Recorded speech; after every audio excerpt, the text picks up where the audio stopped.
Hi there, my name is Yuxuan and I'm a graduate student in Canada. Today we're going to talk about identity in social language acquisition context.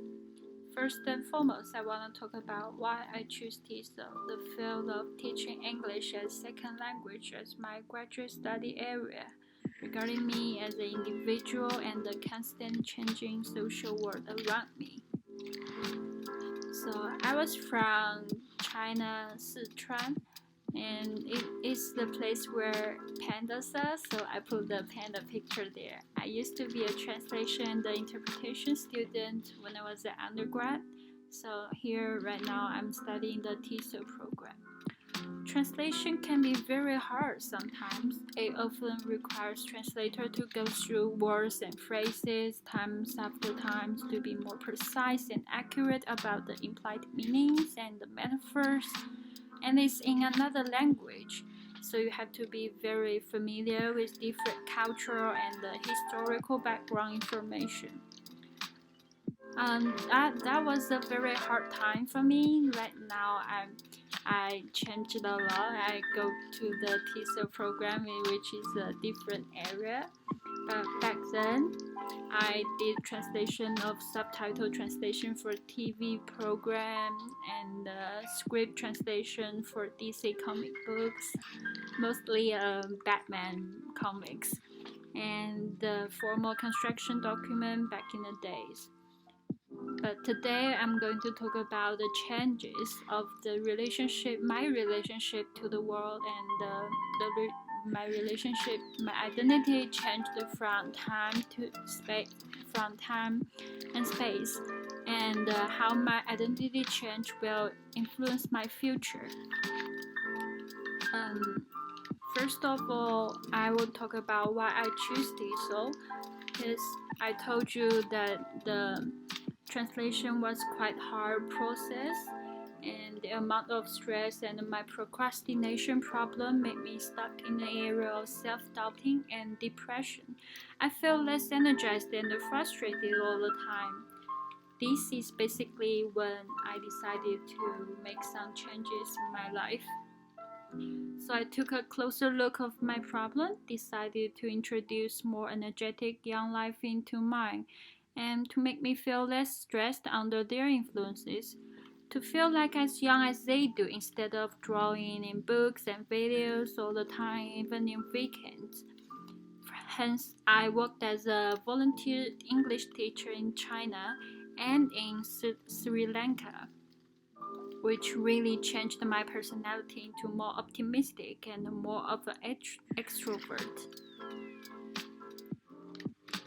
So, what I've learned so far is that our identity, for example, my identity is a multiple non-binary nature of identity, and identity is a side of struggle. I've struggled very much from a translation student to a TESOL student, and identity is constantly changing over time.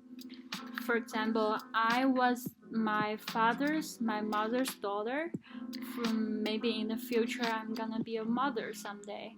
And I am a student right now. Maybe in the future, hopefully, I will become a language teacher someday. So, this is what I've learned so far, and I've learned about the investment and the instrumental and the integrative motivation that can really motivate your students. What kind of investment should you really invest it on language learning? So we're going to talk about it later. And here we are, we're in the slides of cultural capital. So what is my cultural capital? I worked as a volunteer teacher in Sri Lanka, as I said before, and that is when I walk out of my comfort zone. So I have a closer look of what is my cultural capital here right now. I'm in a Chinese student graduate student here in Canada, so my Chinese background is my cultural capital, and I'm a foodie. I'm very into delicious food, but I'm a vegan, so I don't eat meat or any other dairy products. And I'm a nerd. I'm a nerd of makeup, games, and movies. And all of these are the topics that I can talk about when I was interacting with other people, with my friends and families. So the first label of me is that I'm a daughter of my mother and father, and I'm friends of my friends, but not only the virtual friends, also friends that I made through the internet.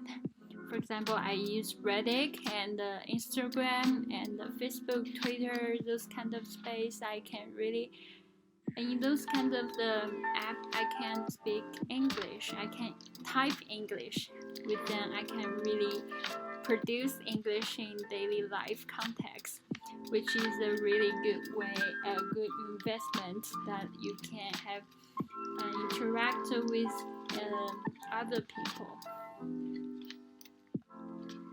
My investment in English also result in my identity change through time and space.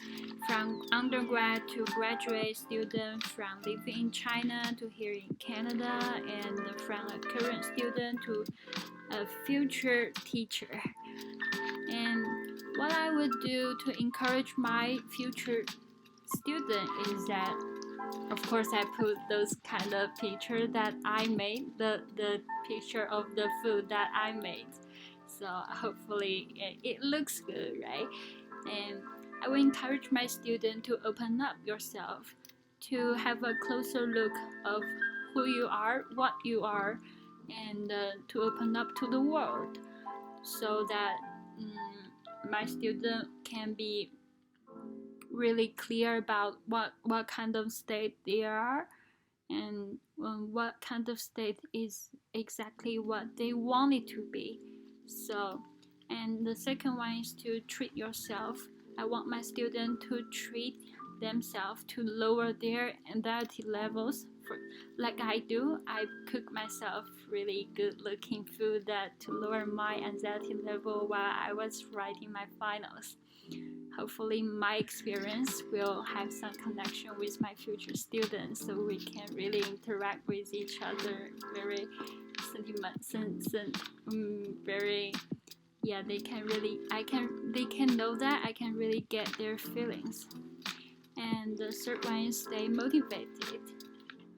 And the motivation can be from anything you like.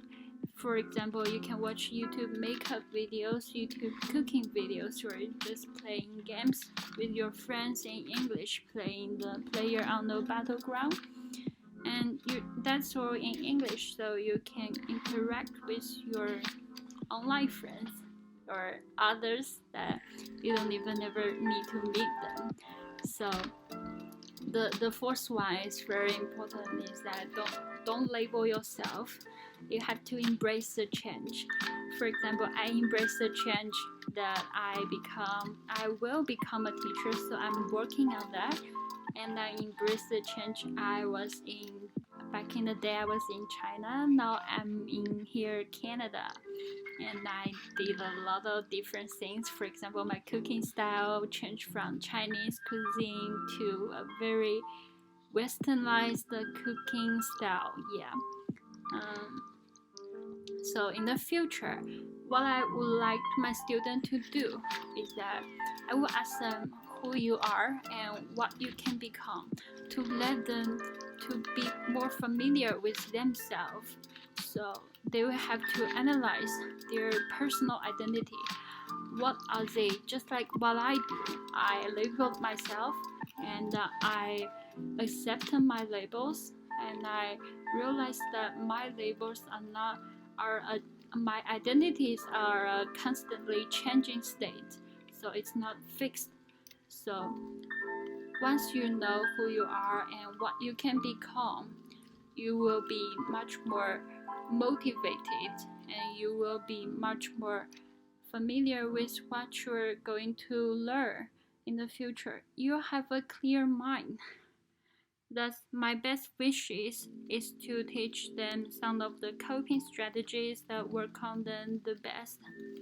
And my experience of learning English enhanced my understanding of students who are experiencing the same journey that I went through. Hopefully, this video can help them to become more confident about their identity. Thank you for watching.